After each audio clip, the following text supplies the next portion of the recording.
నెల 24 నుంచి జరిగే తిరుమల వెంకటేశ్వర స్వామి బ్రహ్మోత్సవాలకు పూర్తి ఏర్పాట్లు చేస్తున్నట్లు టీటీడీ చైర్మన్ బిఆర్ నాయుడు తెలిపారు. అక్టోబర్ 2 వరకు జరిగే ఈ వేడుకలకు పూర్తి ఏర్పాట్లు చేస్తున్నామని చెప్పారు. గత వార్షికోత్సవాలకు భిన్నంగా ఈసారి వైభవంగా ఏర్పాట్లు ఉంటాయన్నారు.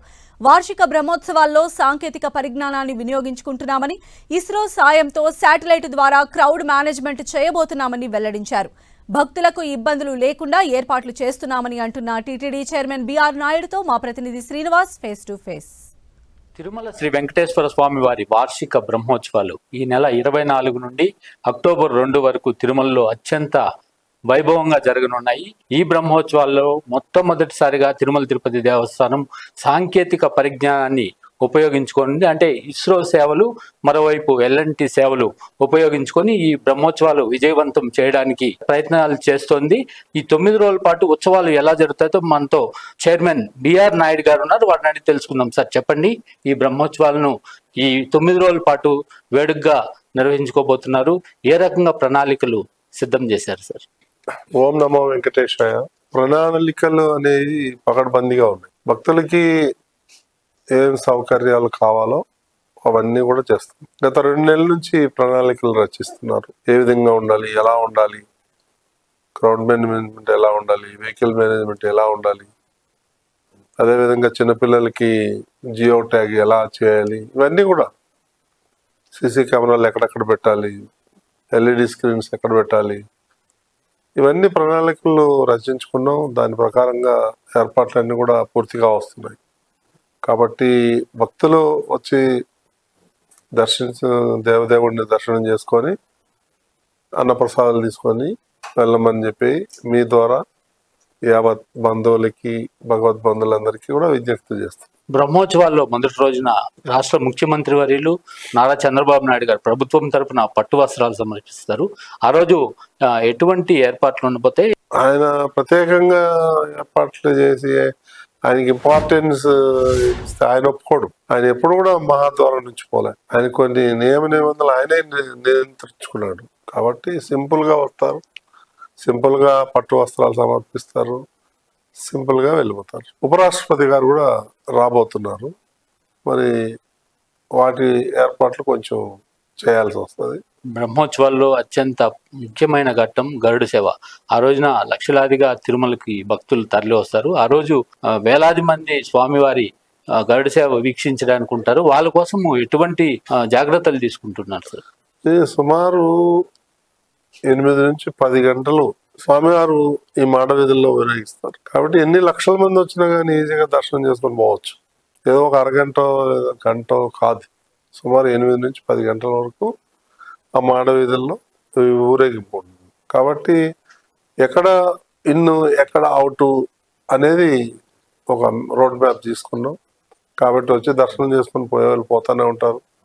గ్యాలరీలో ఉండే వాళ్ళు గ్యాలరీలో ఉంటారు. సో వాళ్ళకి కావాల్సిన సదుపాయాలన్నీ కూడా ఏర్పాట్లు చేయటం జరిగింది. వాళ్ళకి మంచినీరు అయితే ఏమైంది, ఆహార పదార్థాలు ఏమైంది, ప్రతి 2-3 గంటలకు ఒకసారి వాళ్ళకి ఇవ్వటం జరుగుతుంది. ప్రత్యేకంగా చెప్పాలంటే బాంబే నుంచి ఒక పెద్ద టీం వస్తుంది.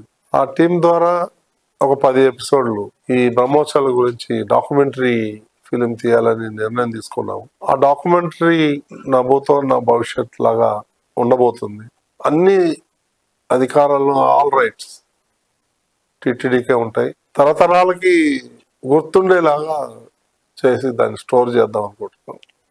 అది ఈసారి బ్రహ్మోత్సవంలో ఒక చిన్న ప్రయత్నం.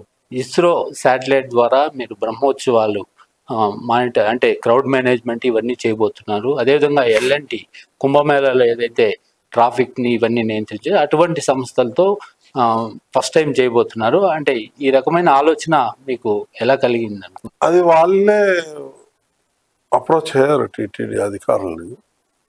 సో మేము కంట్రోల్ చేస్తాము అని వాళ్ళతో సంప్రదింపులు జరిపి ప్రపోజల్ వచ్చింది. దాన్ని ఇమీడియట్గా ఆమోదించేశారు. ఆమోదించిన తర్వాత దాన్ని ఆచరణలో తీసుకొస్తాం. శ్రీవారి లడ్డూలకు సంబంధించి అసలు లడ్డూలు కొరత ఉండే అవకాశం ఉందా? ఈ 9 రోజుల పాటు ఎన్ని లడ్డూలు నిల్వ ఉంచుకోబోతున్నారు? 8 లక్షల లడ్డూలు నిల్వ ఉంచుతున్నాం అండి. 8 లక్షలు. ఇంకా దాన్ని అవసరం అనుకుంటే ఇంకా అప్పటికప్పుడు చేయటానికి కూడా ఏదైతే ముడి పదార్థాలు ఉన్నాయో అవన్నీ కూడా స్టోర్ చేయటం జరుగుతుంది. కాబట్టి లడ్డూలు లేవు, లడ్డూలు దొరకట్లేదు అనేది రాకుండా చూస్తున్నాం. టీటీడీ ప్రక్షాళన చేస్తామని ముఖ్యమంత్రి గారు చెప్పారు. ఆ రకంగా ఇప్పటికే ప్రక్షాళన అయిందంటారా? ఇంకా ఎటువంటి ప్రక్షాళన అవసరం ఉందని మీరు భావిస్తున్నారు? కొన్ని ఉన్నాయి, అది కొన్ని చేయగలిగాము, కొన్ని ఉన్నాయి. ఇప్పుడు మీకు తెలుసు దళారీ వ్యవస్థ. ఈ దళారీ వ్యవస్థను పూర్తిగా అరికట్టాం. ఎక్కడ కూడా దర్శనం టికెట్, ఒక టికెట్ కూడా బ్లాక్ లో దొరికే పరిస్థితి లేదు. గతంలో తెలిసి మీకు రోజుకు 7,000, 8,000, 10,000 వరకు టికెట్లు బ్లాక్లు అమ్మేవాళ్ళు. అది పూర్తిగా నిషేధించాము, రద్దు చేసాము. దానికి కావాల్సిన జాగ్రత్తలన్నీ కూడా తీసుకున్నాం.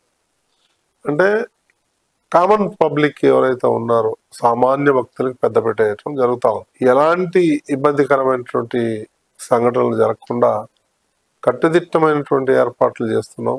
ఇదే మొదటిసారి అనుకుంటాం నాకు తెలిసి ఇంత పకడ్బందీగా చేయటం. కొంతమంది ఉంటారు రాళ్ళు వేయటానికి, అవన్నీ ఓవర్కమ్ అవుతాం మేము, అందులో ఏమి ఇబ్బంది ఏం లేదు. పటిష్టమైనటువంటి మేనేజ్మెంట్ ఉంది ఇక్కడ. సో ఆ మేనేజ్మెంట్ని కాదని ఎవరు ఏమి చేయలేరు. ఒకవేళ ఏమన్నా అటెంప్ట్ చేసినా ఊరుకునే ప్రసక్తే లేదు. ముఖ్యమంత్రి గారు క్లియర్గా ఇన్స్ట్రక్షన్స్ ఇచ్చారు. కాబట్టి అన్ని విభాగాలు సమన్వయం చేసుకొని దాన్ని ముందుకు నడిపిస్తాం. సార్, ఈ బ్రహ్మోత్సవాల్లో భద్రతకి ఎంతమంది పోలీసులు వస్తున్నారు? అదేవిధంగా సెక్యూరిటీ కావచ్చు, మొత్తంగా ఎంతమంది ఉంటారు? 4,500 మంది సుమారు పోలీసులు ఉంటారు. ఒక 500 మంది ఈ శ్రీవారి సేవకులు, అట్లాగే వాలంటీర్స్, కొన్ని వేల మంది వస్తున్నారు. సో ఈ వాలంటీర్స్ వ్యవస్థ కూడా మన దగ్గర ఉంది. వాళ్ళు చేసి ఎక్కడెక్కడ అవసరం ఉన్నారు ఏంటి అనేది వాళ్ళు డిసైడ్ చేసి అవన్నీ జరుగుతున్నాయి. ముమ్మరంగా ఏర్పాట్లు జరుగుతాయి.